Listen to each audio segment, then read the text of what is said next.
سنیے ڈاکٹر محمد جہانگیر حسن سے مقالہ گاندھی جی کی عوامی اور سماجی خدمات۔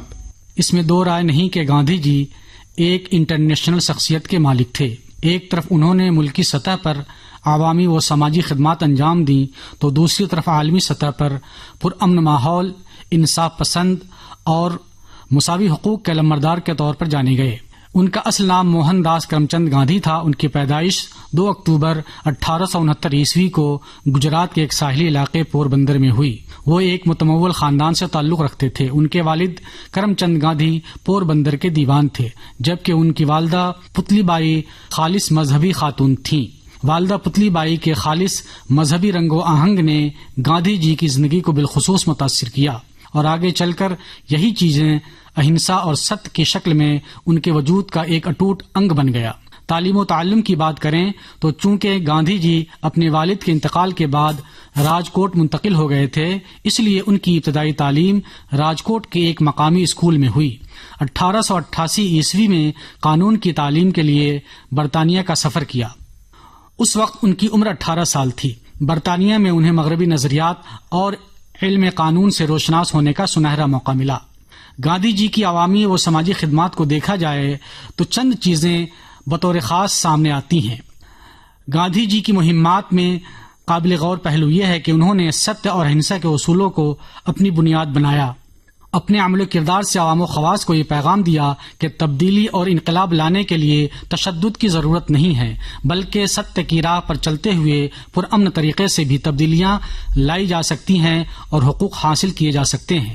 گاندھی جی کہا کرتے تھے کہ ستیہ گرہ مضبوط لوگوں کا ہتھیار ہے اور یہ بہرحال ہر طرح کے تشدد کو روکتا ہے۔ ان کے اندر ستیہ گرہ اور اہنسا کا مضبوط تصور جنوبی افریقہ میں قیام کے دوران پروان چڑھا، جہاں وہ مسلسل 21 برسوں تک عدم تشدد، سچائی اور یقین کے ساتھ نسلی امتیازات کے خاتمے اور سماجی انصاف کے قیام کے لیے برسر پیکار رہے۔ گاندھی جی کی زندگی کا سب سے اہم واقعہ 1893 عیسوی میں جنوبی افریقہ کے اندر پیش آیا۔ ان کے ساتھ نسلی امتیاز بڑھتا گیا اور اول درجے کا ٹکٹ ہونے کے باوجود انہیں ٹرین کے ڈبے سے باہر پھینک دیا گیا۔ نسلی امتیاز کا یہ واقعہ ان کی زندگی میں اہم موڑ ثابت ہوا۔ اس کے ٹھیک 1 سال بعد انہوں نے 1894 عیسوی میں انڈین نیشنل کانگریس کی بنیاد ڈالی۔ اس تنظیم کا مقصد نسلی امتیازات کا خاتمہ اور ہندوستانیوں کو ان کا حق دلانا تھا۔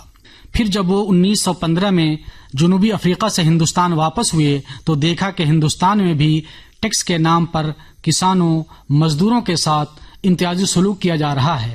انہوں نے ہندوستانیوں کو منظم کیا، برطانوی جبر و ناانصافی کے خلاف آوازیں بلند کی اور 1917 میں چمپارن ستیہ گرہ جیسی کامیاب تحریک چلائی اور پھر 1918 میں گجرات کے اندر ٹیکس معافی کے لیے کھیڑا ستیہ گرہ کی قیادت کی۔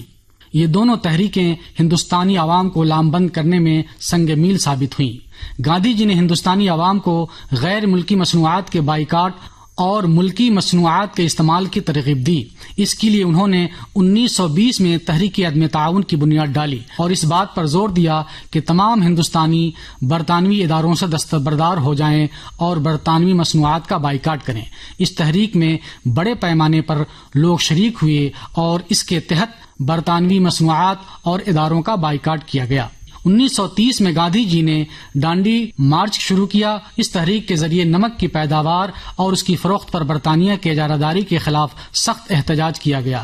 اس تحریک نے برطانوی حکومت کی صرف غیر منصفانہ پالیسیوں کو اجاگر نہیں کیا، بلکہ اس کے سبب ہندوستانی اور انٹرنیشنل ہر دو سطح پر تحریک آزادی کی بخوبی دھمک محسوس کی گئی۔ یہ ایک کامیاب تحریک ثابت ہوئی اور اس کے باعث برطانوی سلطنت کی بنیادیں ہل گئیں۔ 1942 میں گاندھی جی نے ایک اور اہم فیصلہ کن تحریک ہندوستان چھوڑو تحریک کے نام سے آغاز کیا۔ یہ تحریک کرو یا مرو جیسے جذبات پر مشتمل تھی۔ اس تحریک کو اگرچہ شدید جبر و تشدد کا سامنا کرنا پڑا، لیکن اس تحریک نے ہندوستان کی آزادی کو بخوبی مہمیز کیا اور بالآخر 1947 عیسوی میں ہندوستان کی حتمی آزادی کا فیصلہ کن مرحلہ طے ہوا۔ اس تحریک کے تحت فوری طور پر آزادی اور سول نافرمانی کا مطالبہ کیا گیا تھا۔ اس موقع پر گاندھی جی نے اپنے اس عزم کا اعادہ بھی کیا تھا کہ ہم یا تو ہندوستان کو آزاد کرائیں گے یا اسی کوشش میں مر جائیں گے۔ گاندھی جی نے پسماندہ طبقات کو ہریجن کا نام دیا اور ان کے لیے سماجی اور سیاسی حقوق کی لڑائی لڑی.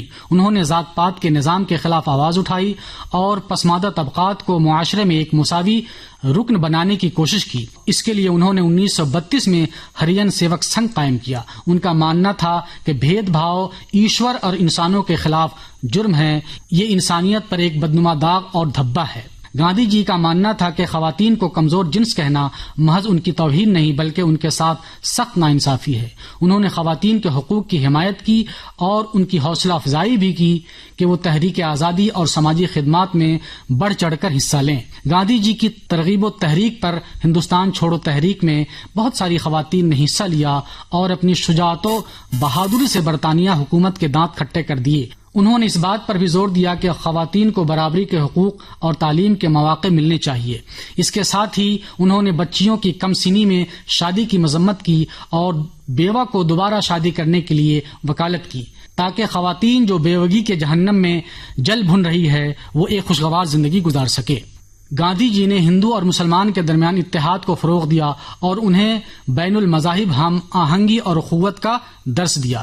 گاندھی جی کے خیال میں سیکولرزم ہندوستان جیسے جمہوری ملک میں بہت ہی ضروری ہے. ان کا ماننا تھا کہ ریاست کو تمام مذاہب کے ساتھ یکساں سلوک کرنا چاہیے اور کسی بھی ایک مذہب کو ترجیح نہیں دینی چاہیے. مذہب انسان کی ذاتی زندگی کا حصہ ہے اور حکومت کو اس میں مداخلت نہیں کرنی چاہیے. ان کے مطابق ایک سچی سیکولر ریاست وہ ہے جو ہر فرد کو اس کے مذہب پر عمل کرنے کی آزادی دے اور تمام مذاہب کا احترام کریں تاکہ سبھی اہل مذاہب محبت و الفت اور آپسی بھائی چارے کے ساتھ زندگی بسر کر سکیں. گاندھی جی نے دیہی ترقی کو کافی اہمیت دی اور گاؤں کو خود کفیل بنانے کے اصولوں پر بخوبی زور دیا. انہوں نے پنچایت راج اور دیہی صنعتوں کو فروغ دینے پر زور دیا.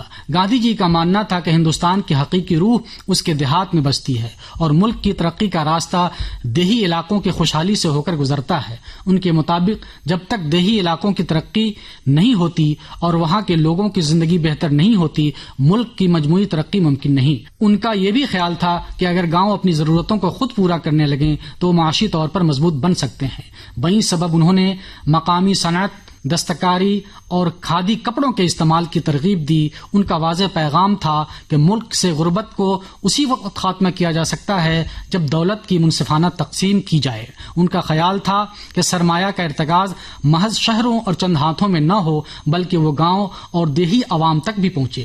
انہوں نے زراعت کے جدید طریقے اپنانے کی اور زمین کی پیداواری صلاحیت کو بڑھانے کی وکالت کی. ان کا ماننا تھا کہ کسانوں کو جدید زرعی معلومات بیج اور کھاد فراہم کر کے ان کی زندگی میں بہتری لائی جا سکتی ہے. گویا گاندھی جی ایک ایسا ہندوستان چاہتے تھے جس کے گاؤں خود کفیل خوشحال اور ترقی یافتہ ہوں اور جہاں غربت کا نام و نشان نہ ہو. گاندھی جی نے صاف صفائی کو بھی اہم سمجھا اور لوگوں کو اپنے آس پاس کے ماحول کو صاف ستھرا رکھنے کی ترغیب دی. وہ خود بھی صفائی کے کاموں میں حصہ لیتے تھے اور لوگوں کو صحت مند طرز زندگی اپنانے کا درس دیتے تھے. مثلاً ان کا ماننا تھا کہ انسان کو اپنی ذاتی صفائی پر خصوصی توجہ دینی چاہیے کیونکہ ذاتی صفائی صحت مند رہنے کی بنیاد ہے. انہوں نے اپنے آشرموں اور اپنے سفر کے دوران ہمیشہ اس بات پر زور دیا کہ ارد گرد کا ماحول صاف ستھرا ہونا چاہیے. وہ گندگیوں کو بیماریوں کی جڑ مانتے تھے اور چاہتے تھے کہ ہر فرد اپنے آس پاس کے علاقے کو صاف ستھرا رکھے. باتھ روم کی صفائی بھی ایک بڑا مسئلہ تھا تو انہوں نے اس پر بھی کافی توجہ دی. ان کا ماننا تھا کہ اگر باتھ روم صاف نہ ہو تو بیماریوں کا پھیلنا زیادہ آسان ہو جاتا ہے. اس لیے انہوں نے اس طرف خاص توجہ دلائی کہ ہر شخص اپنے باتھ روم کی صفائی خود کرے اور اسے کسی مخصوص طبقے کے لیے محدود نہ رکھے. صاف صفائی کو قوم پرستی سے بھی انہوں نے جوڑ رکھا تھا. ان کا ماننا تھا کہ ایک صاف ستھرا ہندوستان تبھی وجود میں آ سکتا ہے جبکہ ہم صاف ستھرے کو اہمیت دیں اور ایک آزاد ہندوستان کی بنیاد صاف صفائی پر رکھیں. اس کے لیے انہوں نے مختلف مواقع پر صفائی کی تحریک بھی شروع کی جن میں اپنے ماننے والوں کو صفائی کی اہمیت سے باخبر کیا اور عملی طور پر صاف صفائی کی طرف رغبت دلائی. اس کا نتیجہ یہ ہوا کہ گاندھی جی کے ان خیالات و اقدامات نے صفائی اور صحت کے معاملے میں معاشرے کو بیدار کیا اور یہ احساس کرایا کہ ایک سماجی اور معاشرتی ذمہ داری ہے کہ صاف ستھرائی کو اہمیت دی جائے، یہ ہماری قومی ذمہ داری بھی ہے۔ اس کے ساتھ ہی یہ بات بھی قابل ذکر ہے کہ گاندھی جی نے جو ستیہ اور اہنسا کا فلسفہ دنیا کو دیا تھا، اس کا اثر صرف ہندوستان تک ہی محدود نہیں تھا بلکہ انٹرنیشنل سطح پر بھی اس کا اثر دیکھا گیا۔ مثلاً امریکی رہنما مارٹن لوتھر کنگ جونیئر نے امریکہ میں موجود نسلی امتیاز کے خاتمے کے لیے ستیہ اور اہنسا کے اصولوں کو ہی اپنا بنیاد بنایا تھا۔ مارٹن لوتھر کا کہنا تھا، مسیح موعود نے ہمیں اہداف دیے اور گاندھی جی نے ہمیں حکمت عملی دی۔ بین ہی جنوبی افریقہ کے مشہور و معروف رہنما نیلسن منڈیلا کا کہنا تھا کہ گاندھی جی کے اہنسا اور ستیہ کے طور طریقے نے مجھے کافی متاثر کیا۔